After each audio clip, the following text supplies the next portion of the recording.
Ces vidéos sont des récapitulatifs de concepts, informations ou anecdotes publiées dans des précédentes vidéos.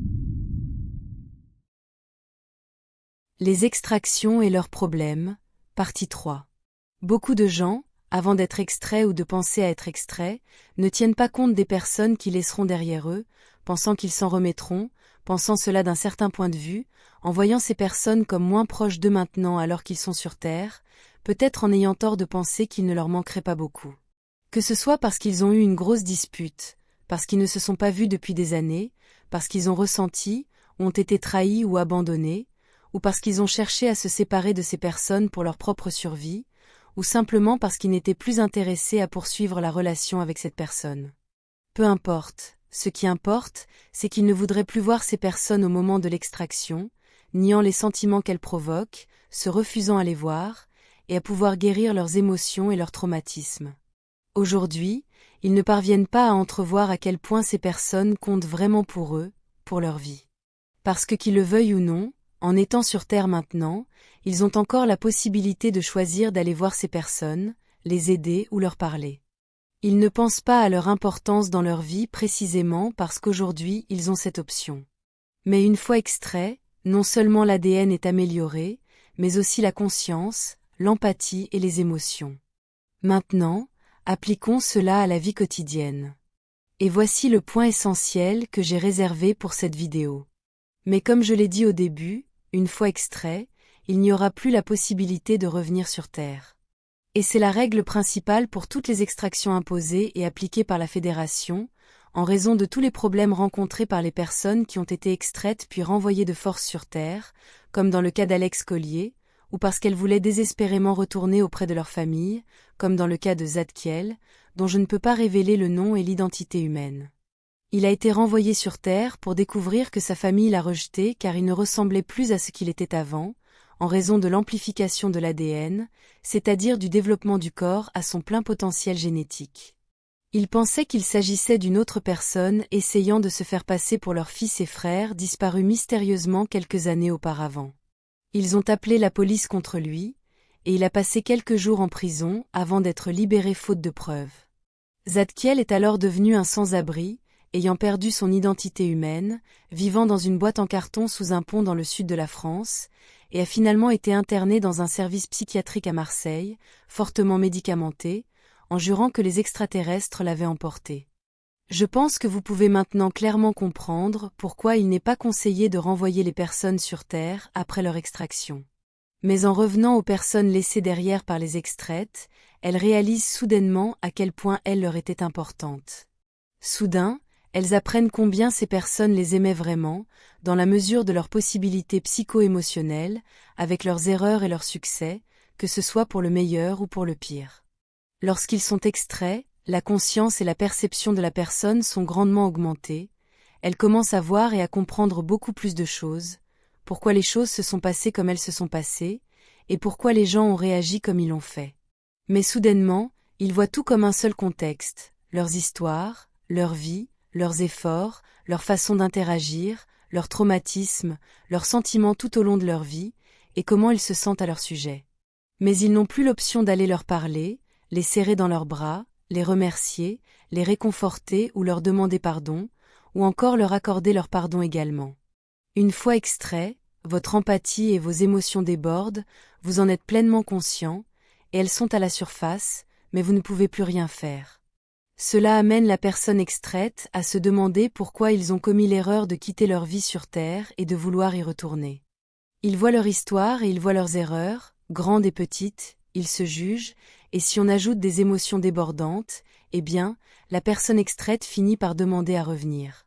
Ce débordement émotionnel peut être encore plus grand si les personnes qui voient souffrir sont des proches très proches, comme une mère, un père, des grands-parents, des frères et sœurs, un partenaire, des enfants, des cousins, des oncles, etc.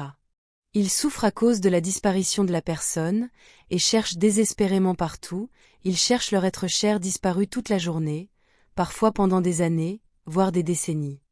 Les voir souffrir, ne pas pouvoir demander leur pardon, et ne pas pouvoir les empêcher de continuer à souffrir, fait beaucoup souffrir la personne extraite.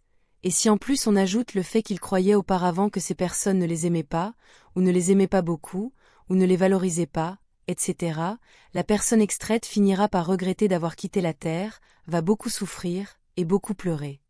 Ou, à l'inverse, la personne extraite peut avoir des personnes qui, selon elle, donnaient tout pour elle, mais qui, soudain, se rendent compte qu'elles étaient manipulatrices ou toxiques dans sa vie. Cela la fait réfléchir à tout ce temps perdu et gaspillé, et elle recommence à se juger, à vouloir changer les choses, à vouloir récupérer ce qu'elle a perdu, à vouloir ne plus retomber dans leurs griffes. Parce que la personne extraite a réalisé qu'elle était aveuglée par ces mauvaises personnes dans sa vie, elle ne pouvait pas voir les autres personnes bienveillantes qu'elle avait laissées passer. D'autres, cependant, encore sur Terre, pensent qu'aucune personne en particulier ne leur manquera, car une fois extraits, ils pourront rencontrer leur soi-disant véritable moi, leur soi-disant moi supérieur, leur version 5D, ou quel que soit le nom qu'ils veulent lui donner. C'est une grosse erreur, comme les égos, les identités et les personnalités changent d'incarnation en incarnation multidensité, la personnalité des individus n'est pas la même, ou aussi proche ou similaire que lorsqu'ils étaient sur Terre lorsqu'ils sont incarnés dans différentes densités. Les traits de personnalité des individus et tout ce qui définit leur comportement, leurs goûts, leurs besoins et leurs désirs changent en fonction du contexte de la densité dans laquelle ils vivent et sont incarnés, cela signifie qu'ils ne sont pas exactement la même personne. Donc, ceux qu'ils chercheront ne seront présents que sur Terre, et ils ne pourront pas être avec cette personne. Eh bien, les règles sont les règles, et beaucoup sont là pour une bonne raison comme je l'ai expliqué ci-dessus, et une fois extrait, vous ne pourrez pas redescendre. Aujourd'hui, maintenant, étant là sur Terre, ne sous-estimez pas tous ceux qui ont eu un moment dans votre vie. Prenez soin de ceux qui sont à vos côtés aujourd'hui et guérissez les relations avec ceux qui vous ont blessé, mais surtout, apprenez à voir l'histoire du point de vue de l'autre personne, sans juger, sans charger cette personne d'attributs de jugement de quelque nature que ce soit. Ce sont d'autres personnes et elles font leur choix à partir de leur meilleur point de vue, soyez capables de voir, de comprendre et de remercier ces autres personnes, de pardonner et de vous pardonner. Et si vous ne pouvez pas, alors laissez-les partir, vous n'avez pas besoin de guérir une relation avec quelqu'un qui n'est pas intéressé à la guérir, tout ce que vous devez faire est d'apprendre à les laisser partir, les personnes et tout ce qui s'est passé, guérissez la relation dans votre esprit, c'est tout ce qui est nécessaire. Soyez aujourd'hui ces êtres extraits, mais sans avoir besoin d'être extraits, sans avoir besoin de porter ce sentiment de culpabilité supplémentaire d'avoir laissé derrière tant de personnes aimées et tant de choses inachevées et de problèmes. Et dans le processus, vous serez capable de voir, avec le temps, que l'extraction n'est pas nécessaire. Parce qu'à ce moment-là, vous serez la meilleure version de vous-même, fier de vos propres actions, augmentant votre estime de soi, votre amour et votre compréhension des autres. Votre séjour là-bas sera plus heureux, plus supportable, plus positif, et vous n'aurez plus de relations toxiques, de moments douloureux, et ainsi de suite, non pas parce qu'ils ne se produisent plus, mais parce que vous serez capable de voir à travers ces moments, et de voir leur beauté, de rester avec ce que vous avez appris d'eux, de rester avec le positif, et d'avancer. Lorsque les gens se voient attribuer des identités stellaires, l'individu valorise souvent à tort son identité stellaire par rapport à son identité humaine. Ce problème se développe principalement parce qu'ils ont vécu dans un environnement qui a invalidé leur personne humaine et leur identité, de sorte que leur ego est meurtri et ils finissent par se retrouver dans une dynamique mentale autodestructrice où ils se détestent essentiellement, consciemment ou inconsciemment. Cette haine de soi est une pathologie très courante sur Terre, et elle découle du fait d'être discrédité, attaqué, non pris en compte et invalidé par ses amis, sa famille et ses collègues, et être extrait peut être considéré comme un moyen de retirer la conscience d'être cette personne humaine qu'il déteste tant, au profit de l'idée d'être un extraterrestre épique, dans une croisade pour aider à libérer des mondes, ou toute autre idée qu'ils peuvent avoir dans ce sens. Encore une fois, cela signifie que la personne qui cherche à être extraite ne parvient pas à apprécier et à chérir son identité actuelle, car être humain n'est pas moins que d'être une personne stellaire. Tout l'intérêt de s'incarner sur Terre est de faire grandir votre âme, de pouvoir développer la capacité de tous à votre monde, votre environnement et votre vie. Être sur Terre vous aide à créer et à manifester votre monde et à développer qui vous êtes. Il n'est pas nécessaire de fuir vos problèmes, ou vous-même, soyez conscient de pourquoi vous voulez être extrait, pourquoi exactement. Contrairement à ce qui est pensé, les personnes qui ont le contrôle de leur vie, qui peuvent contrôler et bénéficier de la matrice de la Terre, ceux qui peuvent manifester tout ce qu'ils veulent sont les meilleurs candidats pour une extraction, et non ceux qui sont désespérés et qui souffrent, bien qu'il y ait des exceptions où une extraction est nécessaire en raison d'une situation de détresse claire.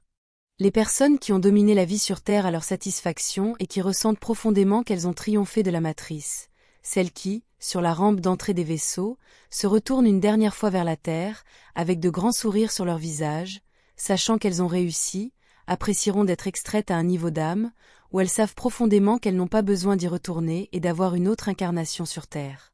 Car elles ont triomphé, et elles ont appris tout ce dont elles ont besoin de cet endroit.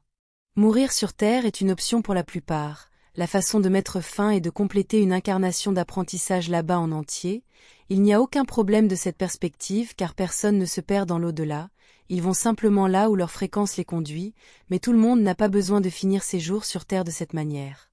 Dans les deux cas, avec ou sans extraction, c'est la même chose, c'est la fin d'une incarnation sur Terre et un nouveau départ ailleurs. Dans les deux cas, avec ou sans extraction, une âme peut développer des attachements et de la culpabilité qui peuvent les amener à revenir. Donc c'est la même chose dans les deux cas, chaque personne doit apprendre à résoudre ses problèmes et à lâcher prise, à pardonner aux autres et surtout à se pardonner à soi-même.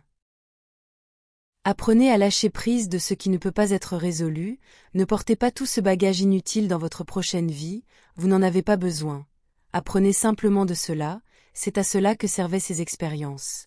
S'attacher à ces problèmes non résolus ne fait qu'entraver l'expansion de votre âme. Rappelez-vous que le karma n'est valable que lorsque vous y croyez, et seulement pendant le jeu de la vie. Laissez les choses aller, restez fort là-bas, chères graines d'étoiles, et éveillez les personnes intelligentes. Vos efforts pour faire tout ce travail de l'ombre et votre simple existence sont extrêmement précieux.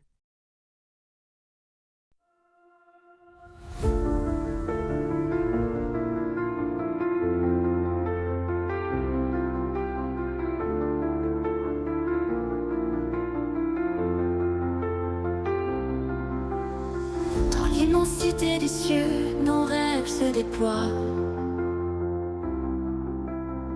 Une étoile guide nos voeux vers un monde de joie. Chaque lumière dans la nuit raconte une histoire, un voyage infini aux confins de l'espoir. Nous sommes des voyageurs sous un ciel infini, portés par des ailes d'astres, un rêve ébloui. Nos cœurs battent à l'unisson dans la danse des étoiles. Un amour sidéral nous emporte vers l'idéal.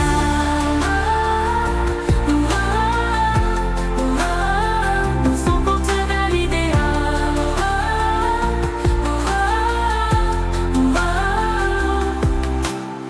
Dans le silence cosmique, nous trouvons notre voix. Chaque note symphonique résonne avec émoi. Un souffle de l'univers emplit nos âmes de lumière. Avec toi je veux parcourir un amour sidéral.